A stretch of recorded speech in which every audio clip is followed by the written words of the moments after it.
Me know, are we good? Good morning, everybody. Welcome to Houston Oasis. We are a community, a secular community of compassion and reason. My name is Tim. I am on the board. I serve as your treasurer. And thank you for joining us today. We're going to have a great day with a main talk by Jenny Gillespie. I mangle her name every time. We'll be speaking about the Sahara Desert, the largest desert in the world, but it may not be for much longer. Yes, I'm going to start with a gloom and doom talk. We're joined by our musician, Jeff Snyder, today. He is a singer-songwriter and producer based here in Houston, Texas. And he's coming back after, I think, visiting us in March. We're going to start with 2 songs with him and then go straight into our community moment. Applause. Hey, thank you, guys.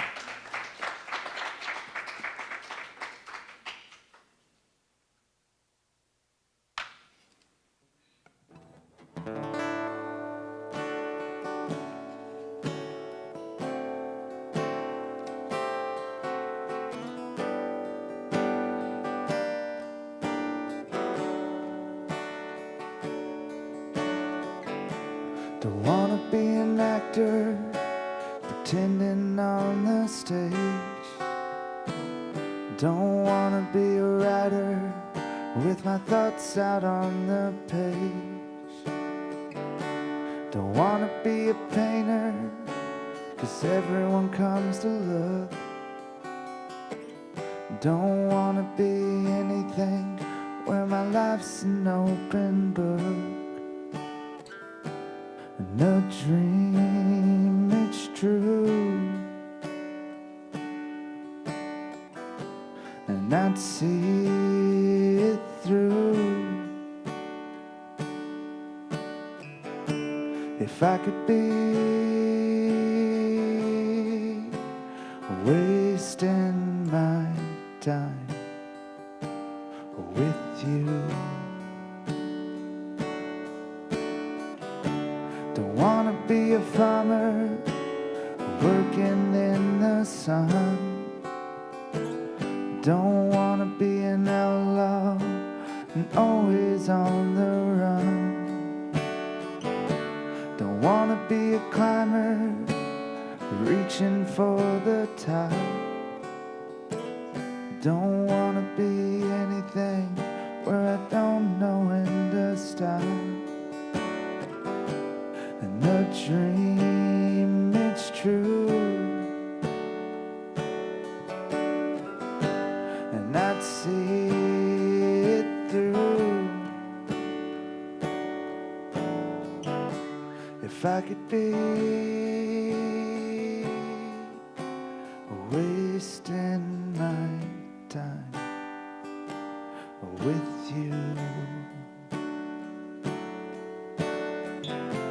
So if I'm inside your head, don't believe what you might have read. You'll see what I might have said. But to hear it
Hey, appreciate it, y'all.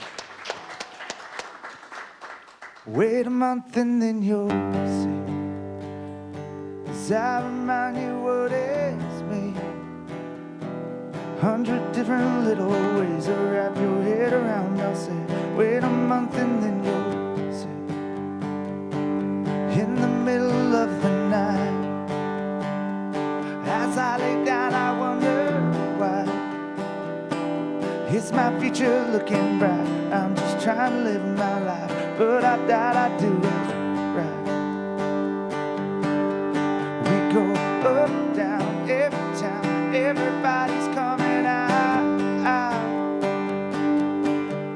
Yeah, we sing songs, half bound, watching that body move around. Just take your time and watch your life, different strokes and different lights. Every night you take the burn, take it all and twist and turn it. When you walk, you trip and fall. Get back up, it's time to cry out. Don't you ever give on up. It's time to be someone.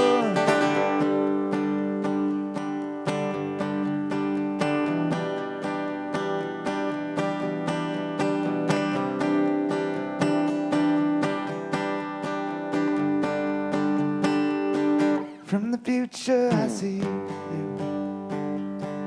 Yeah, I'm seeing all your moves, and I'm liking what you do. Cannot wait till you see too, when there's nothing left to prove.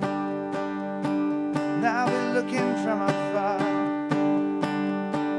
No wonder that you'll be a star. We all have our ups and downs, different smiles and some frowns. A lot of people in their doubts. We go up, down, every time, everybody's coming out. Yeah, we sing songs, half bound, watching that body move around. You take your time and watch your life, different strokes and different lights. Every night you take the burn, take it all and twist and turn it. When you walk, you trip and fall. Get back up, it's time to cry out. Don't you ever give on up. It's time to be someone.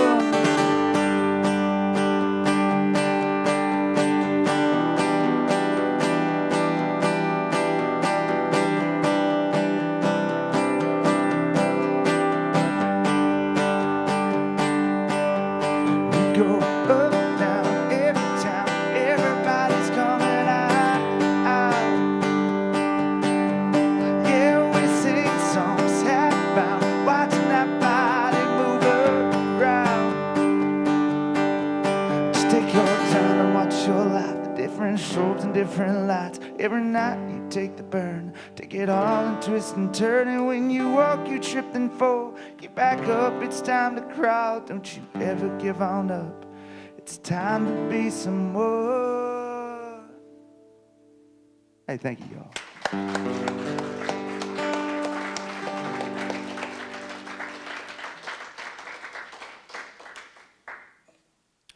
Camera. Thanks, Jess. March seems like a couple of years ago at this point. So we are going to do a short schedule change because Luke Kano was not able to come in today. So we will not be hearing from him in his community moment about the latest scams, which are multiple. But in lieu of that, we are launching a new donation drive today, and so our very own Tish Perez will be coming up to speak to us about that. Everybody welcome Tish to the stage.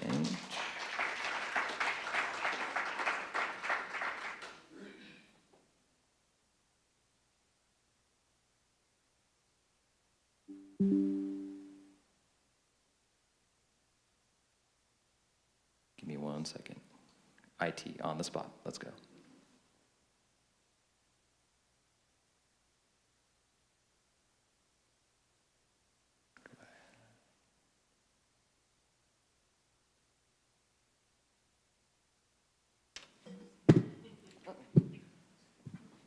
Hi, good morning. Just wanted to make sure everyone was aware of the drive that we're having. There is a bin back there that I'll be bringing every week. We're collecting till the 14th of December. It says it on on our little program guide. But I wanted to just kind of let you know about the organization that we're collecting toys for. And we are collecting toys as well as hygiene products, baby products, and socks and underwear and things like that. So you can do one or the other or both. But the organization is called Bear Houston, which stands for like Be a Resource, and they work with CPS kids. So I just wanted to show you this little quick video to kind of highlight their organization.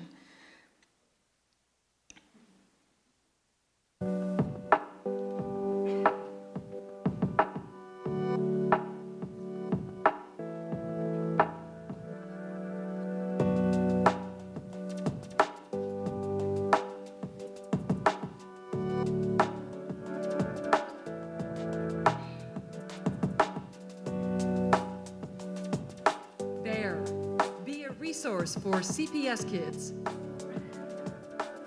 Bear serves more than 12,000 children in Harris County each year. Children who have suffered from abuse and neglect. Most have been separated from their families and are living in foster homes. But their lives are being transformed by the programs Bear offers. Bare Necessities is the year-round fundamental program which operates 8 emergency supply rooms in CPS offices. Our Bear rooms, as they're commonly called, are store-like settings, but everything we have here is free.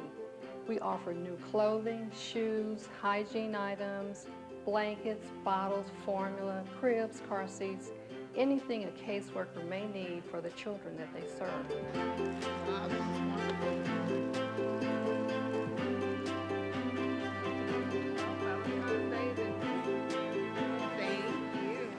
You sometimes have caregivers who need supplies such as diapers.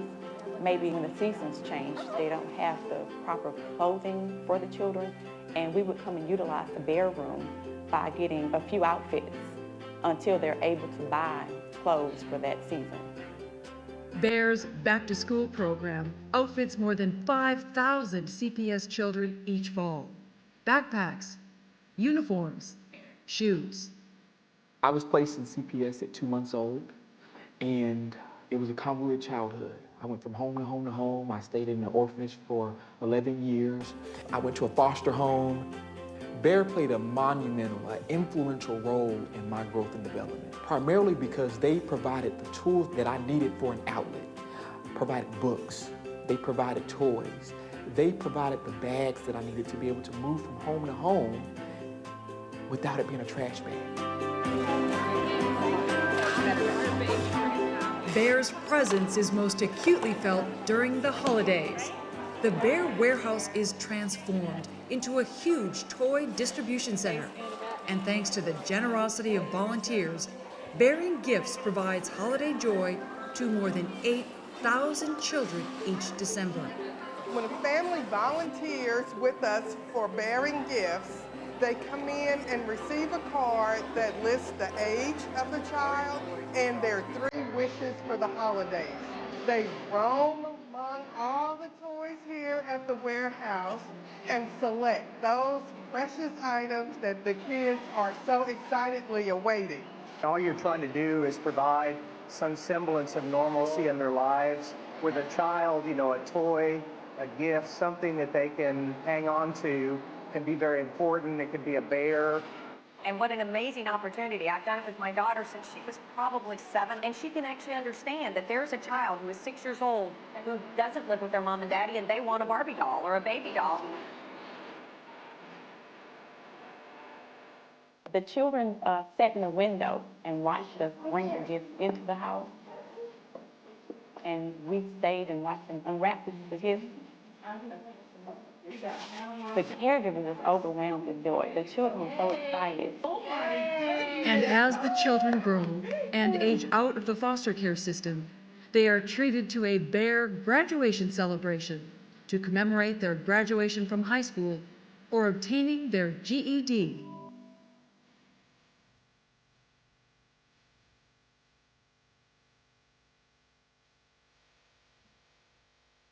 Children have a natural propensity to move forward. When you combine that with people who see greatness in them, who support and want to strengthen them, the sky's the limit.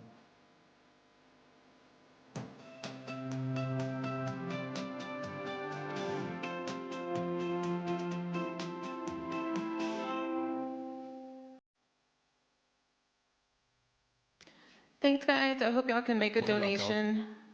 And remember that human hands solve human problems. And I just want to give you a reminder that if you bring a toy, it should be new and unwrapped. But then also bring those hygiene products if you're able to. Thanks, guys.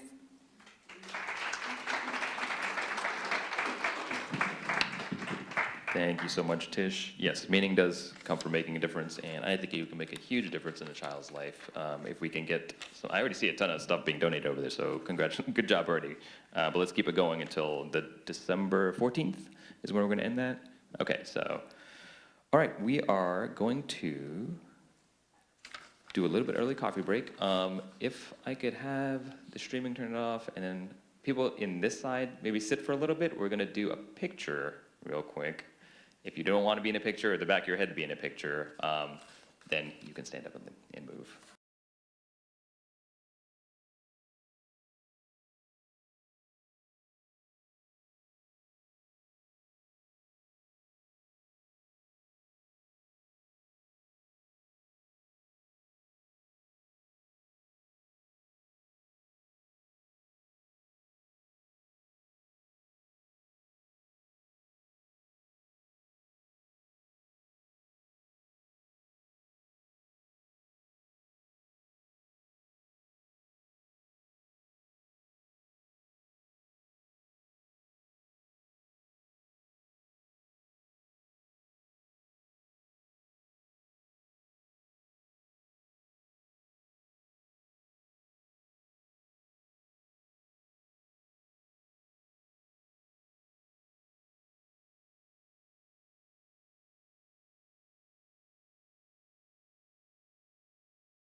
Everybody, we are back.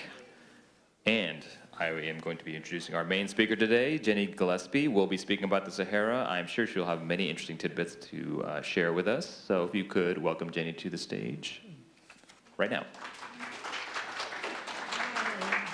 Thank you. The Sahara, the name alone conjures visions of sand dunes sculpted by the wind, rock-strewn plateaus, jagged mountains, and scattered palm-encircled oases. And the Sahara is all this and more. It's the largest hot desert in the world, covering over 9 million square kilometers or 3,500,000 square miles, just a bit larger than the United States. It attracted explorers from Europe. One of the first great African explorers was a man named Heinrich Barth. He spent 5 years exploring North and Central Africa, and his first exploration took him across the Sahara. He set off from Tripoli in modern-day Libya in March of 1850. He met various tribes of Tuareg, some of whom were very helpful, and others regarded him with deep suspicion. He crossed the Tenere Desert, one of the driest and most desolate parts of the Sahara, and he joined a caravan heading south through the Fezzan region. He explored the Tibesti Mountains and northern Chad and visited major cities like Timbuktu, and all along the way, he recorded what he found, the landscape, the plants and animals, the peoples and the cultures.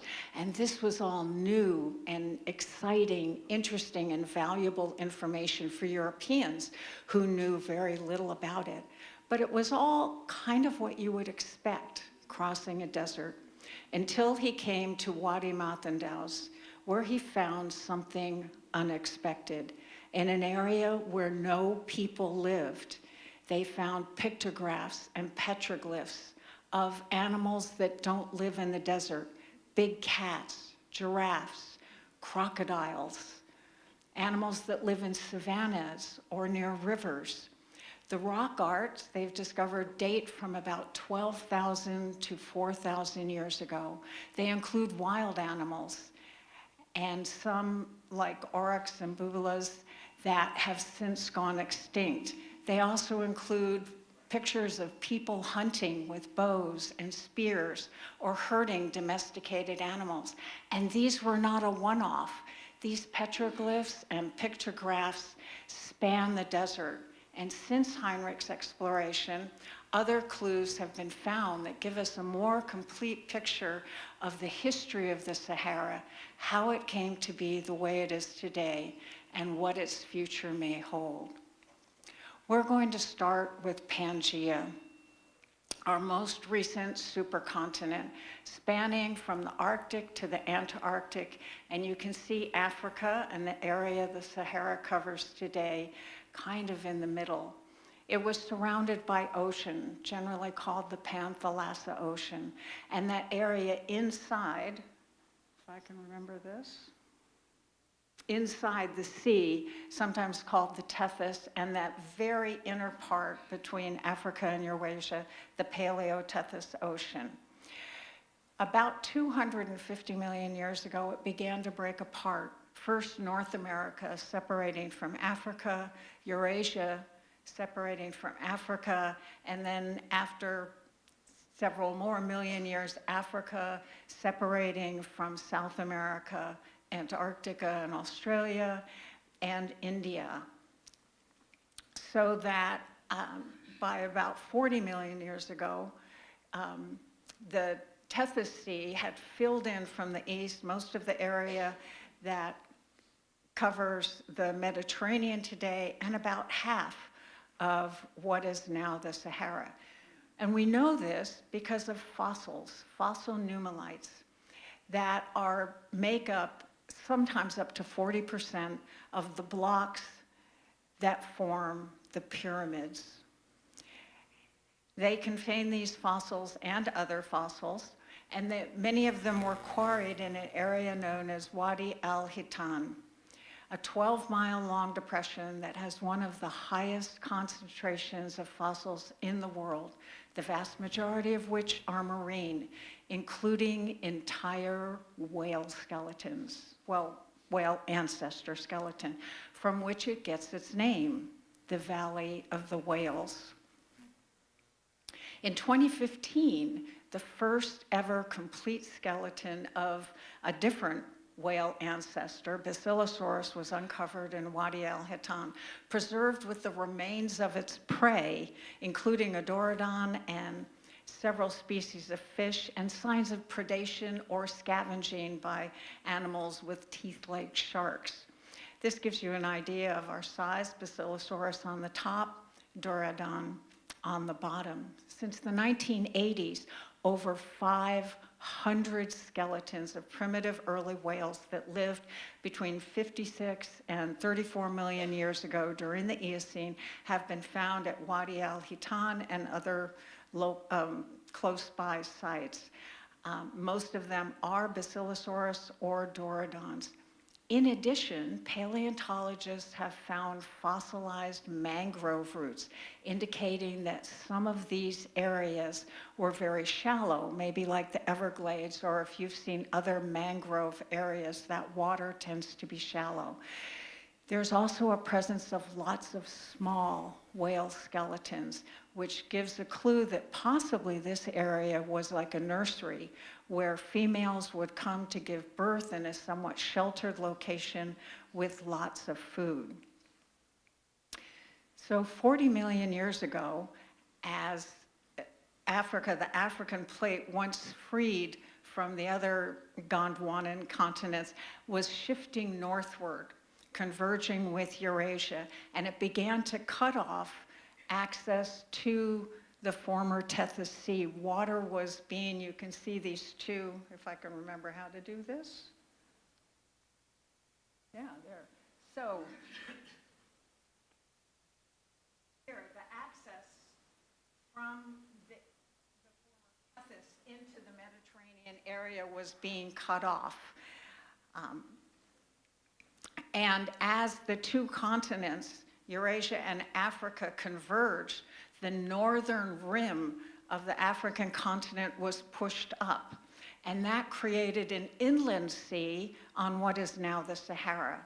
It was still big enough and deep enough to provide space for these large whale ancestors, because we find whale ancestor skeletons dating up to about 36 million years ago. So even 4 million years after it became an inland sea, it still had enough space for whale ancestors. But gradually the sea dried up, and by about 20 million years ago, it was a tropical swamp. And then it became a grassland. Satellite images and new radar images that can probe the ground up to about 3 meters, 16 feet, indicate that there was a network of former waterways, rivers, and lakes across the Sahara supporting this primarily savanna environment. So if you look at this image, the white areas, this is one period, and there are sequences of these, but this is one illustration. The white areas are desert. That pale or yellow is savanna with less than 10% woody cover. The gold area, which covers most of it, is called wooded savanna, so 10 to 40% of the area is covered by woods into far woodier savanna, woodland, and then the green into forest. So paleontologists and archaeologists have found corroborating evidence for the savanna and woodland environments, including shells of freshwater mollusks, turtle fossils, crocodiles, in addition to the giraffes and gazelles and elephants that have been seen in the petroglyphs and pictographs. Even cichlid fish that live in some of the oases in the northern part of the Sahara are fairly closely related to cichlid fish that live in Lake Tanganyika 3,000 miles away. Archaeologists have found evidence of people living along these waterways and the lake shores, tools, burial grounds, house foundations, beads made from ostrich eggs, as well as the pictographs and petroglyphs. And using all of this evidence, they've been able to find boundaries of some of these huge lakes. The one in Tunisia, which is about the size of West Virginia. The biggest, Lake Megachad, you can see easily there in the center, was the largest, and altogether these lakes held 3 times as much water as the Great Lakes hold today.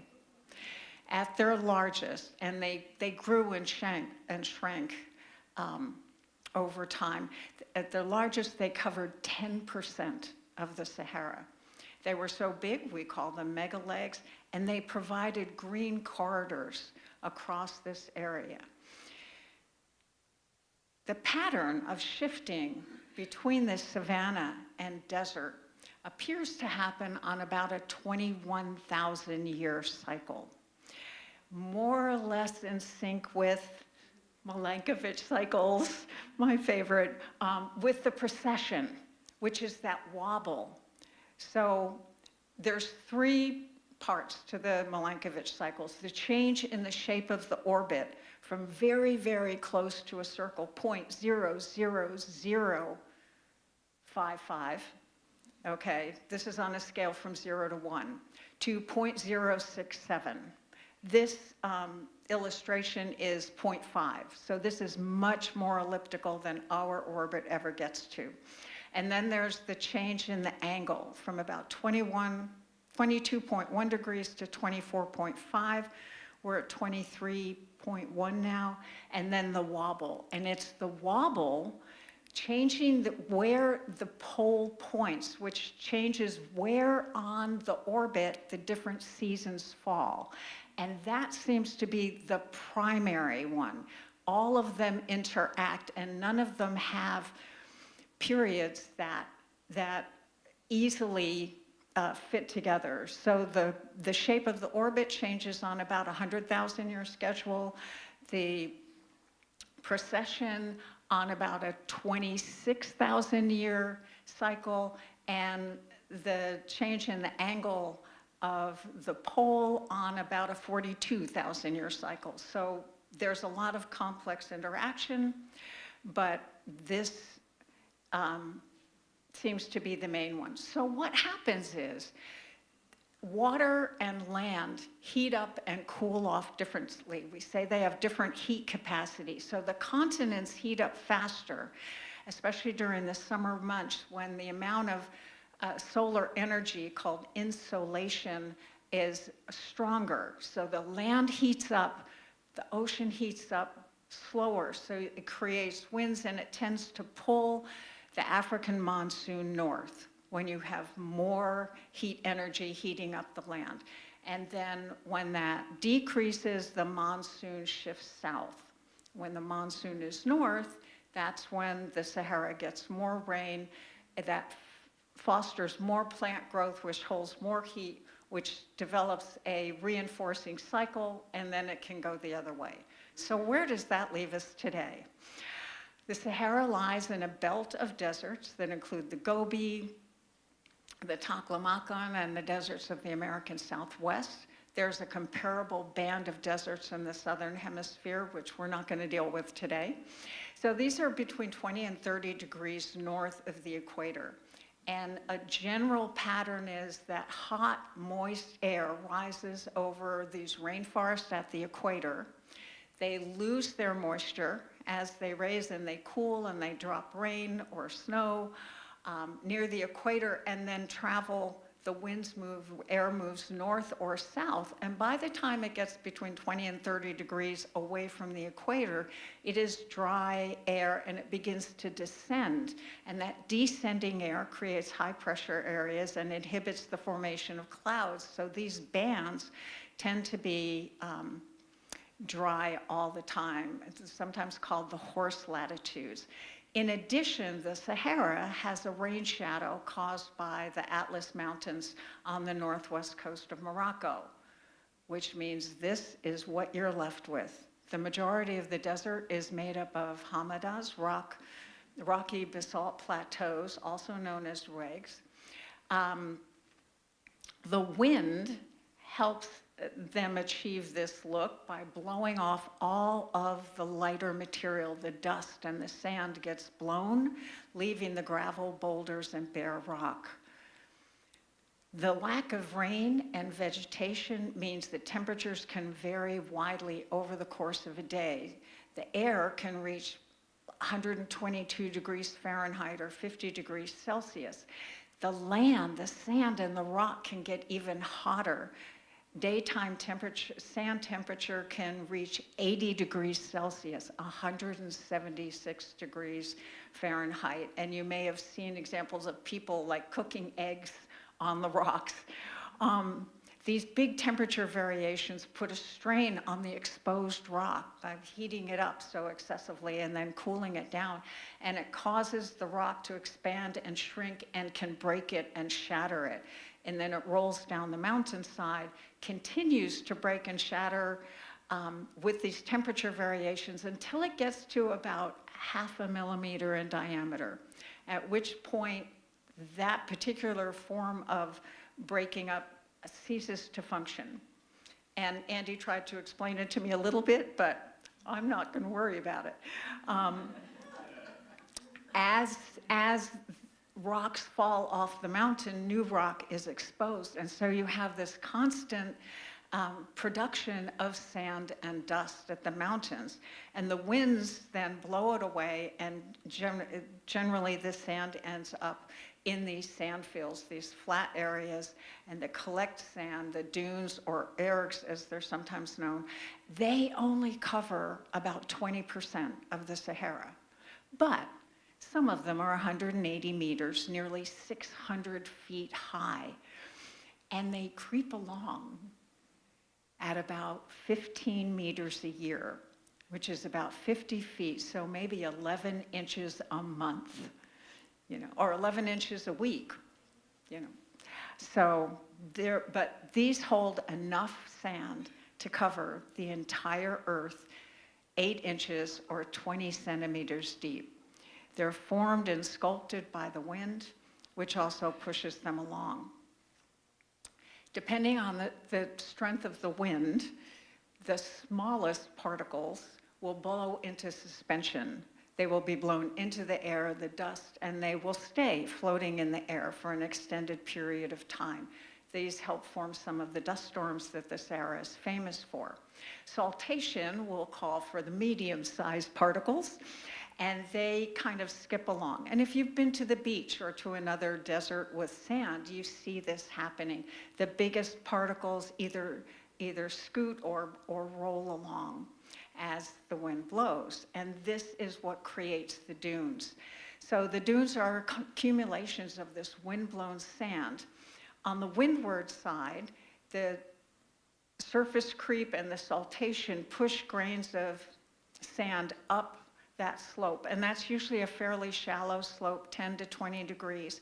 And then when it reaches the top, if it's steep enough, if it's at least 32 degrees, then the sand will slide down the other side, potentially being picked up by the wind again. Usually these sand dunes are in clusters, in groups, and not solitary, but occasionally there are. So this wind-induced motion, it builds them up and kind of scoots them along. But some of that sand, those very light particles, stay in the air. And we know we get them here. They blow all the way across the Atlantic. And this is where some of those cores, the sea bottom cores that they take, help us track the sandy desert periods and the wetter savanna periods by looking at these ocean cores, and they can date them and see fairly clear lines. Some of this sand, as I've said, blows all the way across. We get some. The vast majority fertilizes the Amazon. A lot of the phosphates and nitrates that get leached out of the soil in the Amazon rainforest are resupplied by dust from the Sahara. So when the Sahara again gets into a savanna period, I'm not quite sure what's going to happen to the rainforest. But where does that leave the plants and the animals that live on the Sahara? The flora and the fauna are surprisingly diversified. There's about 2,800 different species of vascular plants alone that live in the Sahara. About a quarter of them are endemic. They only live in the Sahara. Another half of the plants you find in the Sahara, you also find in the Arabian deserts. And then that last quarter are more widely distributed. So flora and fauna have to deal with the heat, especially the widely varying temperature, but heat is more challenging. The lack of water and the sporadic availability of it. How do you handle that uncertainty? So we're going to look at some plants and their particular adaptations, and many plants have multiple adaptations. The tamarisk, for example, is tolerant of salty soils. It has glands in the leaves that help it excrete salt. And I never knew that before. I know there are animals that have glands that help them excrete salt, but I didn't know that plants did. But the tamarisk does, and as many desert plants have, it has very, very deep roots, as does the acacia.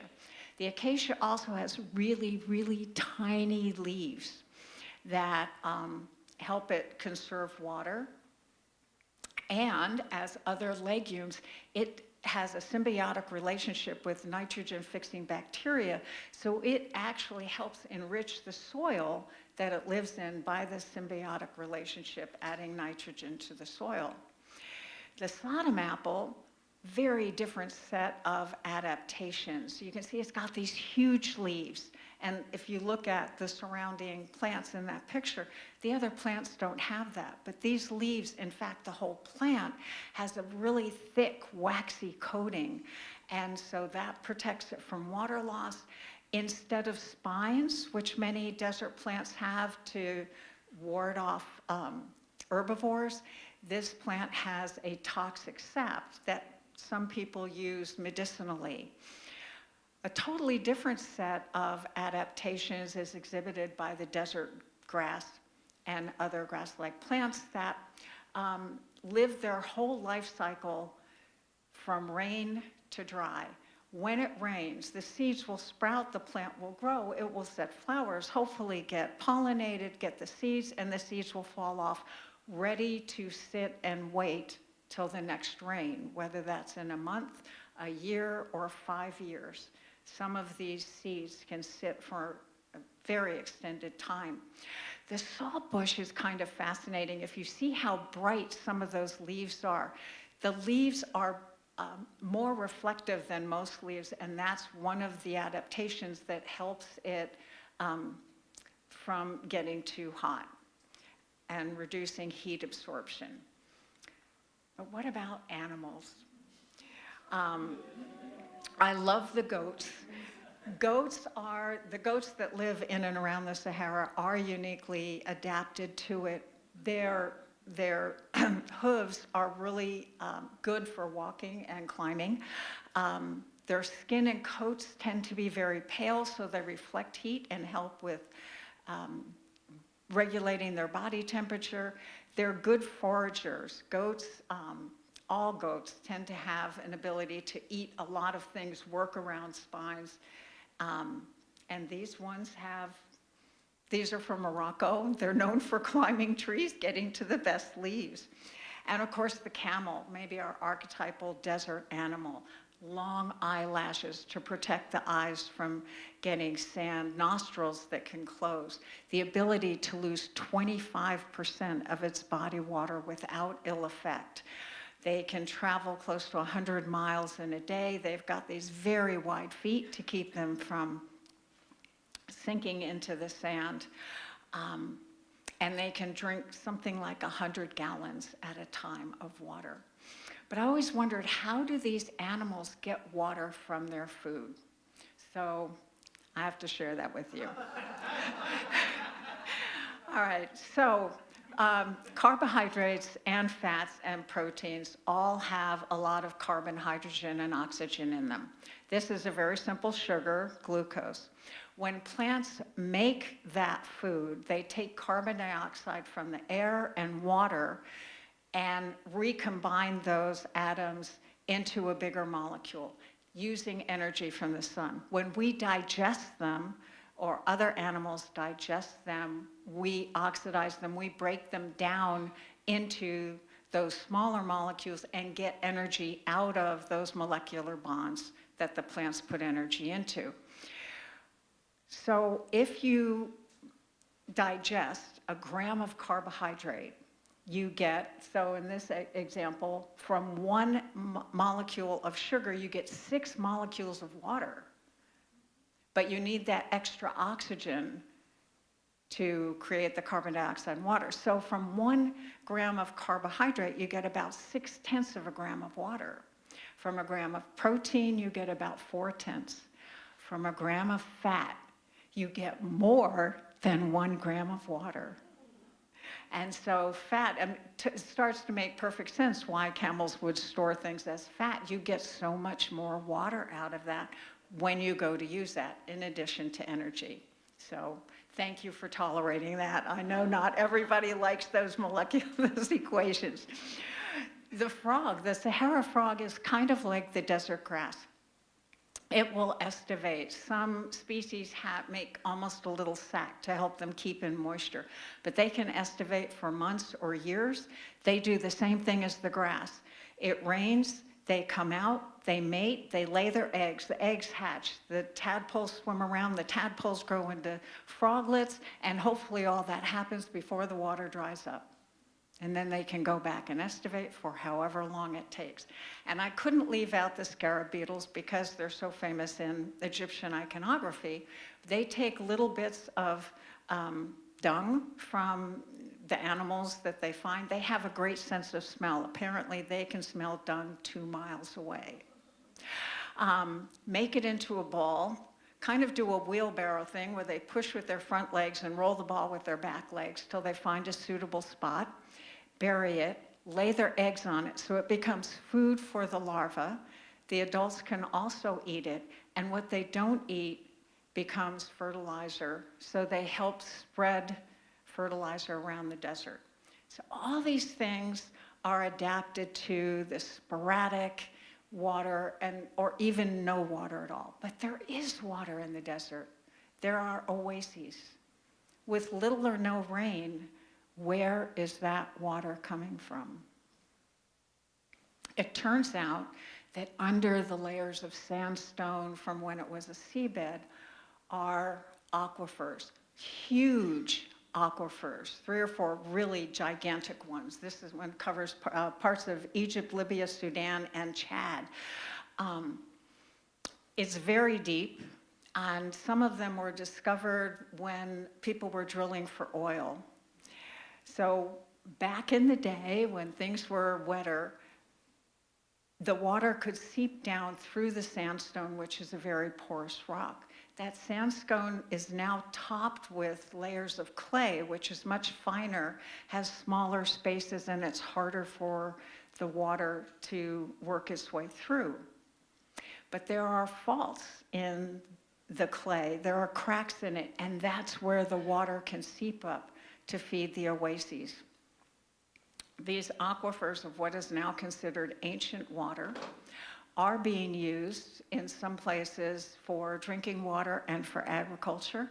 And by at least one estimate, they could last 100 years. But it's going to be 10 to 15,000 years before the Sahara is likely to be wet again. And this, for today, is our last clue to the Sahara's past and its possible future. Thank you.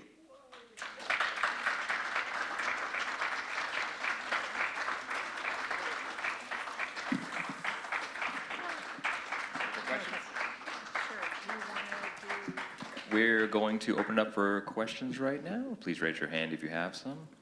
I see Eric immediately. Can I take this one out now? Thank you. Yeah. Thanks, Jenny. With regards to the whale fossils, Yeah. as the sea was shrinking, is there any evidence in the fossil record of the animal life getting smaller to? Not adapt? that I've read in my research, but I have not researched that particular aspect of it, but I'll keep an eye out.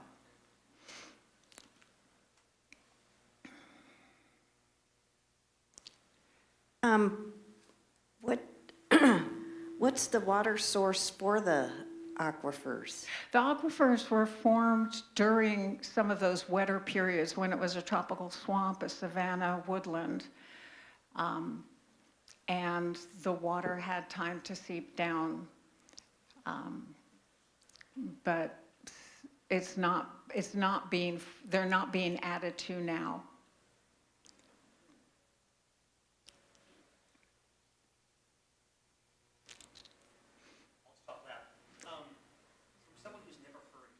Any of this before, and I guess you've given this talk before, what's people's normal reaction when they find out, what? This is it. This is my first time giving this talk. After I gave a previous one, Rachel had asked me if I had one about the Sahara, and I had a partial one, and this is it. So you are the first. Okay. Anything else? Okay, I guess yeah. So I was wondering if you can give us an update about the green belt that goes from the Horn to the other side? Okay. For those of you who don't know, the Sahel, which is the southern border of the Sahara, there was a project to build a green belt all along to help prevent further desertification farther south. It is partly done. It is, to my understanding, it is not as far along as people wanted it to be, but there are a number of planting techniques, including scooping out sort of semicircular areas to catch water and plant in those, which tends to help hold the soil. But that is all I know. I don't know exactly how far along it is. You mentioned vascular trees. Can you explain what that means? Oh, vascular plants are plants that have like a phloem and xylem that have those conduits, so not mosses or hornworts or lungworts. And it's just like what we think of as typical plants. Okay. I guess that's it. Thank you very much.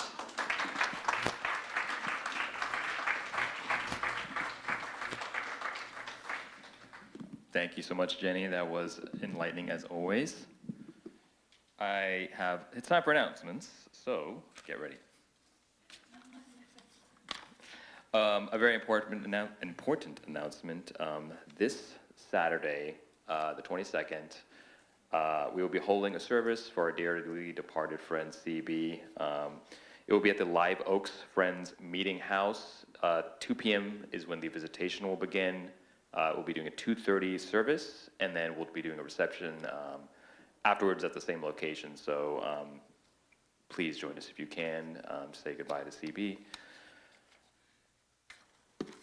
Our upcoming events are going to be, we have dinner at Lucy's. Lucy's Restaurant is Ethiopian food. That will be on Tuesday, November 18th at 6:30 to 8 p.m. At 6800 Southwest Freeway. Join us for that, Oasis Without Borders.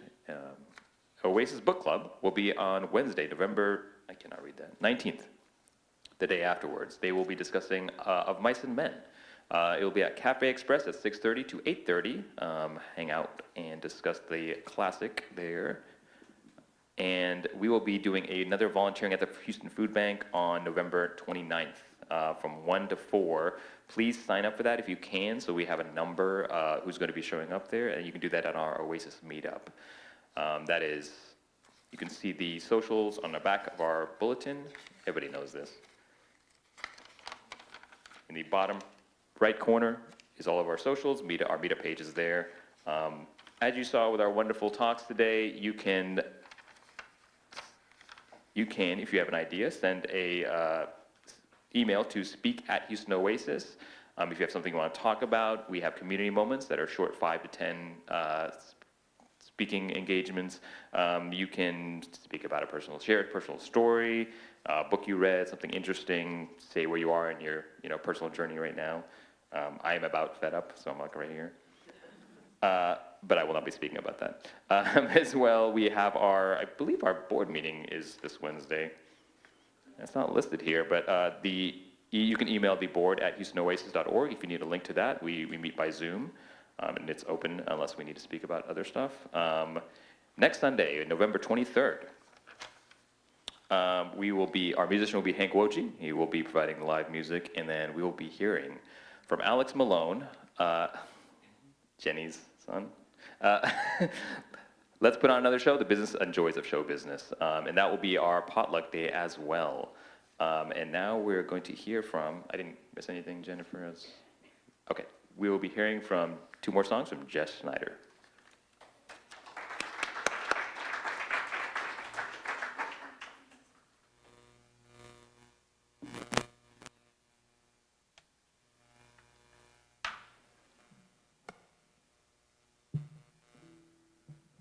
We'll do one by John Prine here.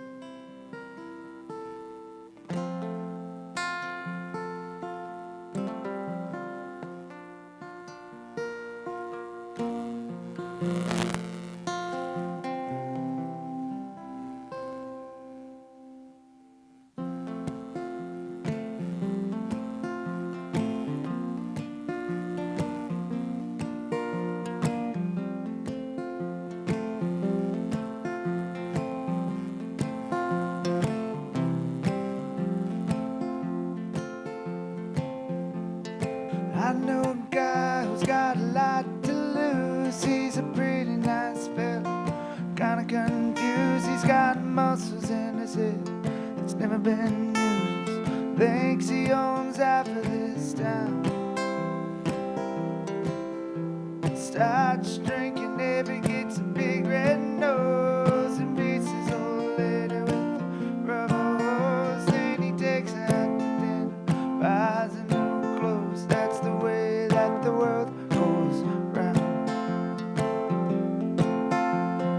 That's the way that the world goes round. You're up one leg, but next you're down. It's savage water. You think you're gonna drown. That's the way that the world goes round. And I was sitting in the bathroom, counting my toes when the radiator broke. The water all froze. I got stuck in the ice without my clothes, naked of the eyes of a clown. And I was crying last kids, hoping I'd croak when the sun came through the window. The ice all broke. I stood up and laughed, thought it was a joke. That's the way that the world goes round. And that's the way that the world goes round. You're up one day, the next you're down. It's savage water. You think you're gonna drown. And that's the way that the world goes round. And that's the way that the world goes round. You're up one day, the next you're down. It's savage water. You think you're gonna drown. And that's the way that the world goes round. And that's the way that the world goes round. And that's the way that the world goes round. And that's the way that the world goes round.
pretty, pretty world.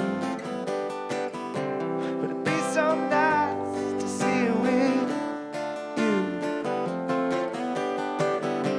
But somehow we forgot each other. I put those pieces back with glue. When we look out for each other, I'll pick you up if you feel blue. And somehow we got each other. It's this feeling that I choose. Be with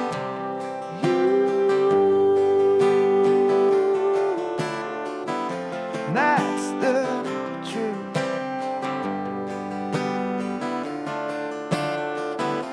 Be with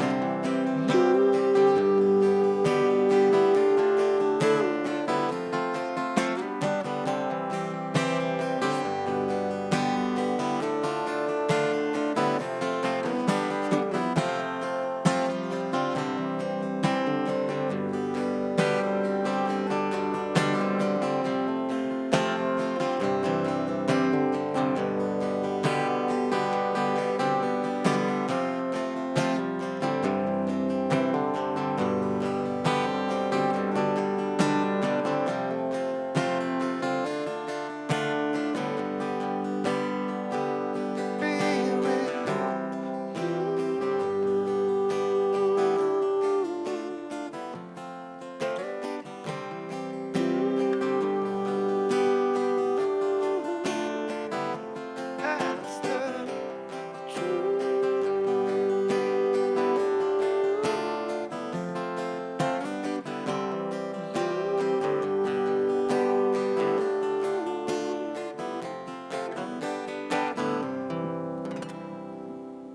Hey, thanks a lot, y'all.